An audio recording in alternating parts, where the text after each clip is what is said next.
2 মিনিটের জন্য কল্পনা করুন কয়েক হাজার এই ধরনের সোয়ার্ম ড্রোনের ঝাঁক পাকিস্তানের কোনো এয়ার ডিফেন্স সিস্টেম বা রাডারের দিকে এগিয়ে আসছে।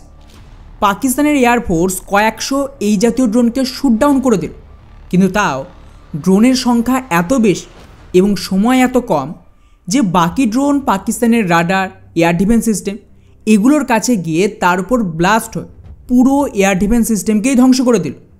আর এইভাবেই পাকিস্তানের সমস্ত গুরুত্বপূর্ণ রাডার, এয়ার ডিফেন্স সিস্টেম এগুলোর ওপর আক্রমণ করে ওদের দেশের এয়ার ডিফেন্সকে ধূলিসাৎ করে দেওয়া হয়েছে। ফলে এখন পাকিস্তান কিছুতেই ভারতীয় মিসাইল, ফাইটার জেট, এমনকি সামান্য একটা অ্যাভক্স এয়ারক্রাফটও যদি ওদের এরিয়ায় ঢুকে পড়ে ওদের চুপচাপ দেখা ছাড়া কোনো উপায় নেই। আর ঠিক সেই মুহূর্তে ভারতের কিছু অ্যাটাক ড্রোন অথবা ফাইটার জেট পাকিস্তানের ভেতরে ঢুকে ওদের গুরুত্বপূর্ণ airbase, military base, missile launch pad আর গ্রাউন্ড ফোর্সের ওপর কার্পেট বম্বিং শুরু করল।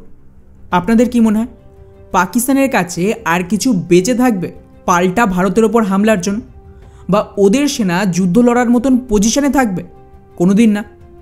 আর এই কারণেই ভারত নিজেদের এমন একটা অস্ত্র বানিয়ে ফেলেছে যার নাম হলো শেষনাগ। এই মুহূর্তে আপনারা স্ক্রিনে তার ছবিও দেখতে পাচ্ছেন। এটাকে এয়ারো ইন্ডিয়ায় প্রথমবার রিভিল করা হয়েছে। এটা এক ধরনের বিশেষ সোয়ার্ম অ্যাটাক ড্রোন, যার সবচেয়ে বড় বিশেষত্ব হলো এটার রেঞ্জ। এই সোয়ার্ম ড্রোন মোটামুটি 1000 কিলোমিটারের বেশি দূরে গিয়ে শত্রুর ওপর অ্যাটাক করতে পারে। 1000 কিলোমিটার, ভাবতে পারছেন? পাকিস্তানের সমস্ত এয়ার ডিফেন্স সিস্টেম, রাডার, এমনকি এয়ারবেস এবং মিলিটারি বেস সব এই সোয়ার্ম ড্রোনের রেঞ্জে চলে আসবে।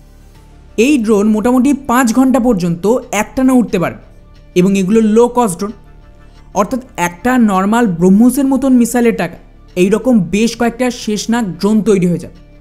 আর যেহেতু এগুলো সোয়ার্ম আকারে বা ঝাঁক আকারে হামলা করবে, তাই যদি কয়েকটা ড্রোন শুটডাউন হয়েও যায় তাহলেও বাকি ড্রোন নিজের কাজ করতে পারবে।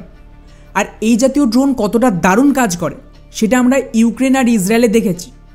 আপনাদের মনে আছে কিনা জানি না, তবে যখন ইরান ইসরায়েলের ওপর হামলা করেছিল সেই সময় ওরা এক ধরনের ড্রোনের ব্যবহার করেছিল যার নাম শাহিদ 136। সেম ড্রোন রাশিয়াও ব্যবহার করেছে ইউক্রেনের ওপর। এগুলো দারুণ কাজে দিয়েছিল। আর ইসরায়েলের মাল্টিলেয়ার এয়ার ডিফেন্স সিস্টেম, আশেপাশের দেশে থাকা আমেরিকান এয়ার ডিফেন্স সিস্টেম, এমনকি আমেরিকান নৌবাহিনীর এয়ার ডিফেন্স সিস্টেম আর ইউকে আমেরিকার ফাইটার, এত কিছু ব্যবহার করার জন্যই ইসরায়েলের অ্যাকচুয়ালি কোনো ক্ষতি হয়। কিন্তু জাস্ট কল্পনা করুন সেম টাইপের অ্যাটাক যদি পাকিস্তানের মতন দেশের বিরুদ্ধে হয়, যাদের কাছে এমনিতেও মাল্টিলেয়ার এয়ার ডিফেন্স সিস্টেম নেই। ওদের নর্মাল এয়ার ডিফেন্স সিস্টেম, যা চাইনিজ, খুব একটা শক্তিশালী নয়। ওদের কী হবে?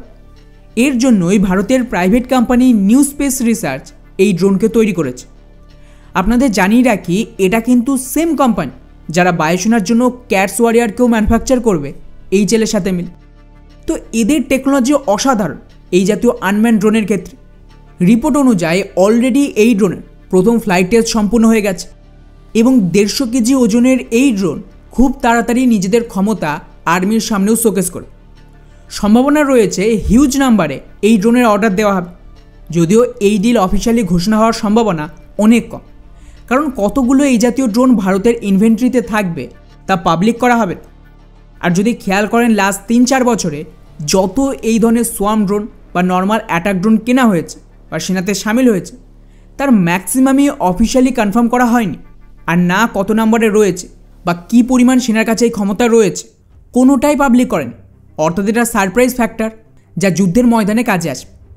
বাকি স্পেসিফিক্যালি এই ড্রোনের কথা বললে এর খুব বেশি ইনফরমেশন পাবলিক করেনি এই কোম্পানি, কিন্তু যেটুকু বলা হয়েছে এর ইন্ডিওরেন্স 5 ঘন্টার, পেলোড থাকবে 40 কেজির, রেঞ্জ হবে 1000 কিলোমিটারের বেশি এবং এতে এআই টেকনোলজি ব্যবহার করা হয়েছে।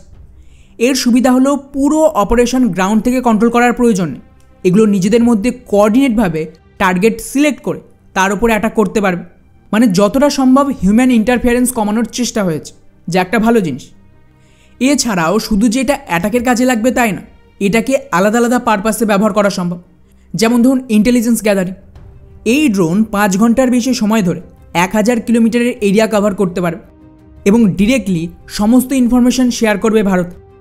আর যদি এটা ডিটেক্ট হয়ে শুটডাউনও হয়ে যায় তাহলেও খুব বড় লস হবে না। আর তা না হলে এটা নিজেই এনিমি টার্গেটে ধাক্কা মেরে পুরো সিস্টেমকেই ধ্বংস করে দেবে। অর্থাৎ ওভারঅল মডার্ন যুদ্ধে এই ধরনের লো কস্ট সিস্টেম ব্যাপক কাজে আসবে। দেখা যাক এর ডিল কবে হয়। ডেফিনেটলি এর ওপর নজর থাকবে। কোনো আপডেট এলে আমি আপনাদের জানিয়ে দেব।